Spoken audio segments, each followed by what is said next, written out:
2019 ආපු සලනාර්ථී චරිතය ගාන කරගෙන යන්නේ.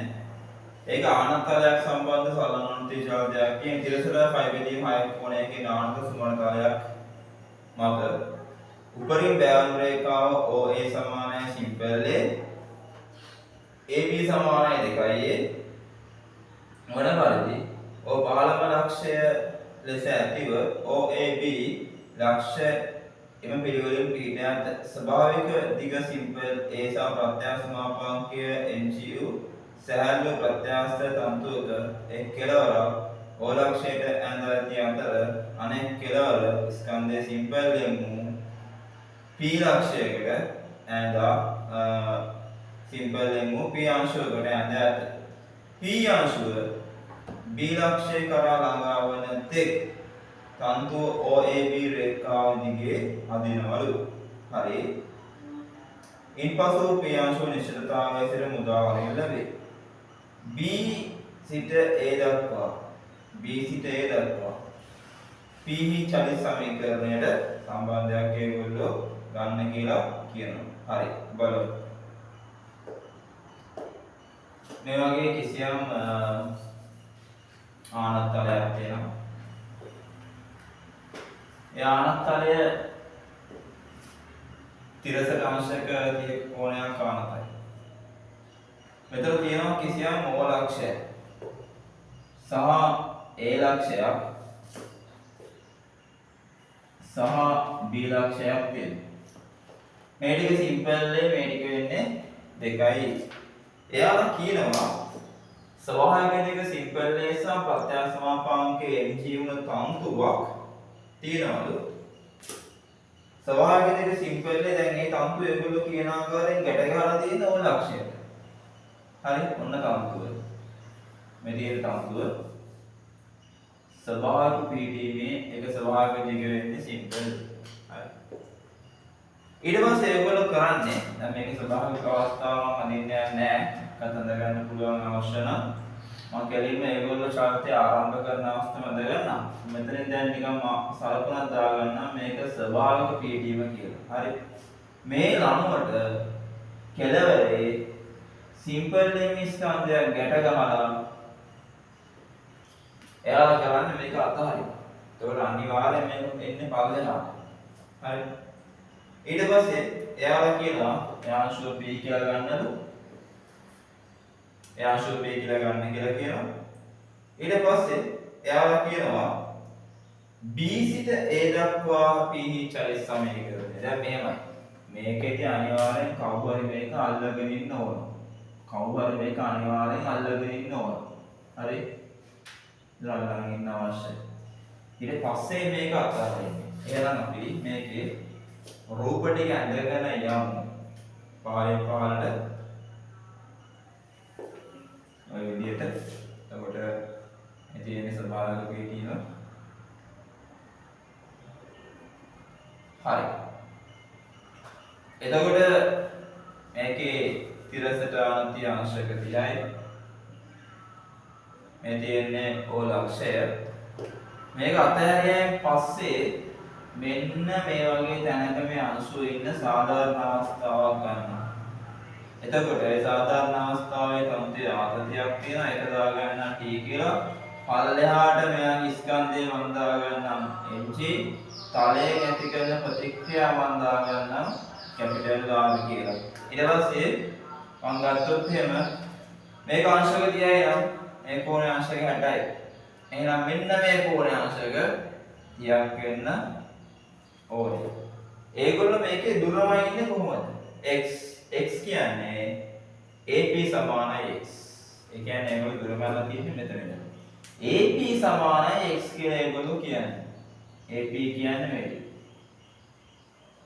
මෙන්න මේ ටික තමයි එයාලා කියන්නේ x කියලා. හරි. එහෙනම් මේකට අදාළව සමීකරණ දාලා අපි ගාන කරගෙන යමු. මේක රූපය මේක දෙක රූපය. තව රූපන් දෙන්න ඉඳ තියලා ගාන කරගෙන යමු. මම දාගන්නම් දෙවෙනි අවස්ථාව සමීකරණ දාගෙන යමු. සිම්පල් m ස්කන්ධයට මම සමීකරණ දානවා මේ පැත්තට. f සමානයි ඥානතලයේ ඔස්සේ පල්ලෙහාට. දැම්මොත් t තියෙනවා. ධන mg sin 30 තියෙනවා. සමානයි m වාරයක්. දැන් x මැනලා තින්නේ මෙහෙට. මම දාන්නේ මෙහෙටනේ. ඒක නිසා ඍණ x ඩබල් ඩොට් වෙනවා. t ධන mg බෙදීම 2 සමානයි ඍණ mx ඩබල් ඩොට්. මේක අංක 1. ඊළඟට දාමු අපි තන්තුවට t සමානයි lambda x යට. lambda කියන්නේ mg කියලා යාලා කියන x කියන්නේ තන්තුවේ විතතිය. මම කියවනේ මේ පිළිම ස්වභාවික පිළිම කියලා. එන තන්තුව ඇදලා තියෙන x ප්‍රමාණයක් විතරයි. බෙදීම ස්වභාවික දිග. ඒක සිම්පල් එක. මෙතන එනවා t සමානයි mgx යට a. මේක අංක 2 සමීකරණය. දැන් මට පුළුවන් දෙකෙන් ආදේශ කරන්න එකට. ආදේශ කරන එකට මේක සාධාරණ අනුතේ චාරිතයක් කියලා සාධනය කරන්න තියෙනවා. මේ රූප ටික අඳගත්තාට පස්සේ කටකඩිය ආගන්න අවශ්‍යයි.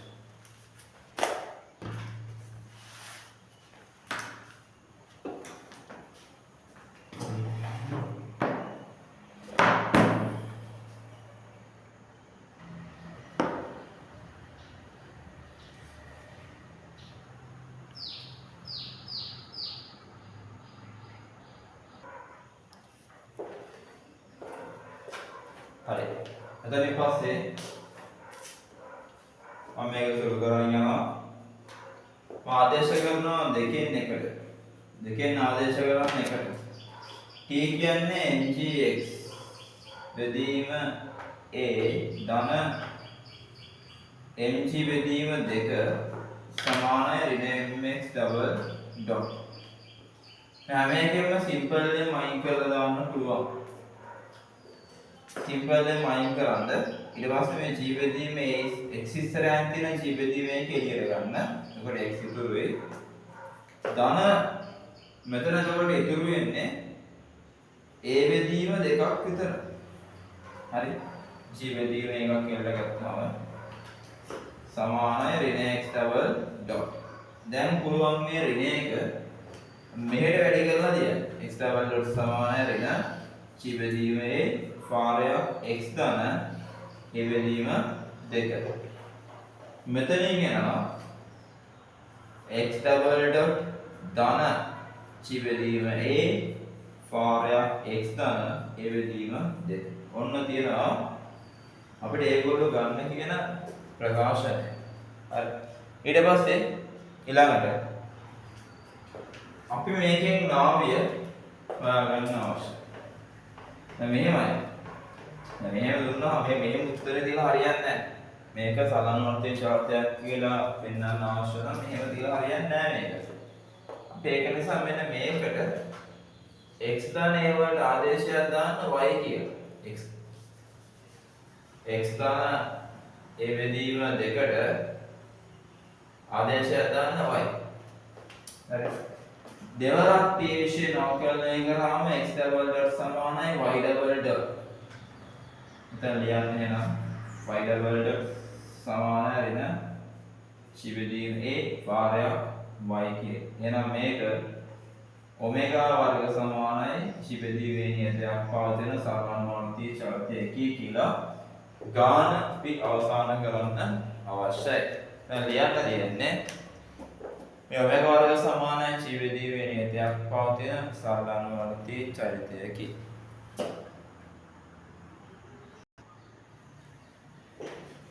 ඊට පස්සේ මේක දාන මේකේ විස්තරය. දැන් මේක ඇවිල්ලා ඇදලා අතාරින ගාන. අපි මේකේ නාභිය හොයාගත්තොත් එහෙම මොකද වෙන්නේ? නාභිය හොයාගන්න ප්‍රශ්නයක් නැහැ. නාභිය මම ගන්නම් නාභිය. නාභිය ගන්න අපි x ඩබල් ඩොට් සමානයි බිඳුව කරමු.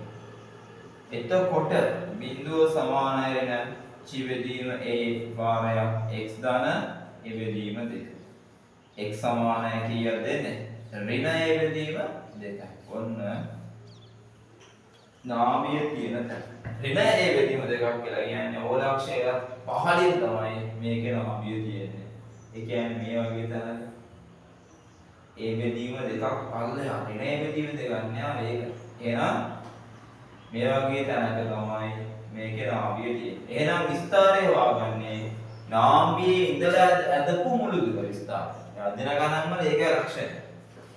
විස්තරය කියලා කියන්නේ නාභියේ ඉඳන් මේක ඇදපු උපරිම දුර. එහෙනම් විස්තරය කියලා කියන්නේ ඒ බෙදීම දෙකයි මේ ටික 3යි. මෙතන යන විස්තරයේද a සමානයි 7යි a බෙදීම 2. 7යි a බෙදීම 2. විස්තරය කියන්නේ 7යි a බෙදීම 2යි. හරි. ඔච්චරයි. විස්තරයත් අපි හොයාගත්තා.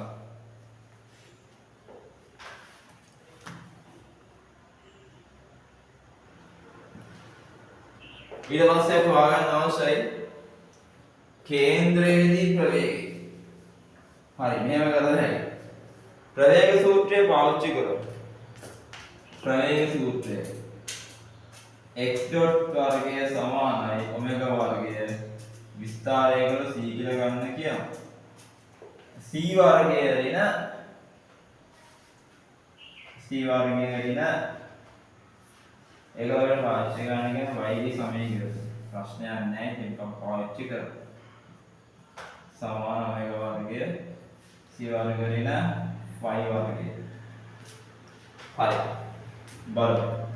එතකොට මෙතන අපි දන්නා නාභියේ ප්‍රවේගය. දැන් මෙහෙම දෙයක් තියෙනවා. මම y සමානයි බිඳුව කරන්න. y සමානයි බිඳුව. එතකොට x කීයද? y කියන්නේ x දාන a. එහෙනම් x කියන්නේ ඍණ a බෙදීම 2. ඒ කියන්නේ නාභිය. මේ අහලා තියෙන නාභියේදී ප්‍රවේගය.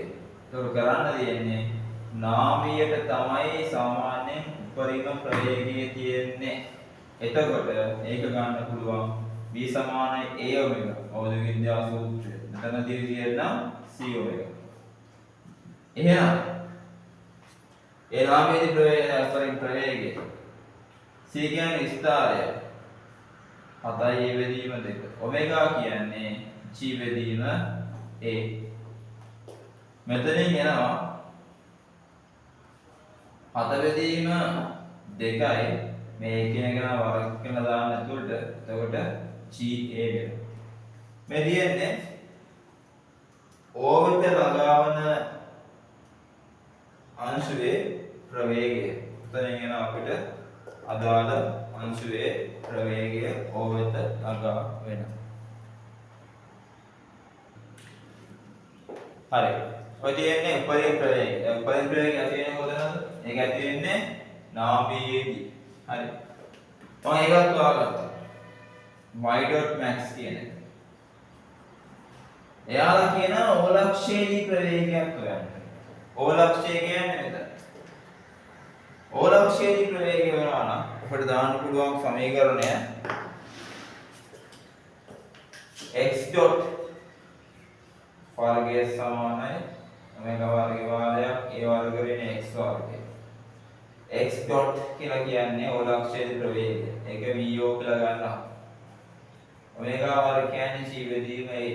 විස්තරය වර්ගය කියලා කියන්නේ විස්තරයකට ආවේ 7යි බෙදීම 2ක්. එතකොට 49යි a වර්ග බෙදීම 4. x කියලා කියන්නේ අපි සමීකරණ දාන තැනට නාභිය ඉඳන් දුර ඒකේ බෙදීම 2යි. ඒකේ වර්ගයේ වර්ග බෙදීම 4. මෙතනින් එනවා v0 වර්ගය සමානයි c බෙදීම a. 48යි වර්ග බෙදීම 4. එතකොට මෙතනින් එනවා 48යි a වර්ග බෙදීම 4. ඒක සුළු කරගෙන යමු. එතකොට එන්නේ 12යි a වර්ගයක් නේ. ඒ කියන්නේ v0 සමානයි වර්ගමූල 12යි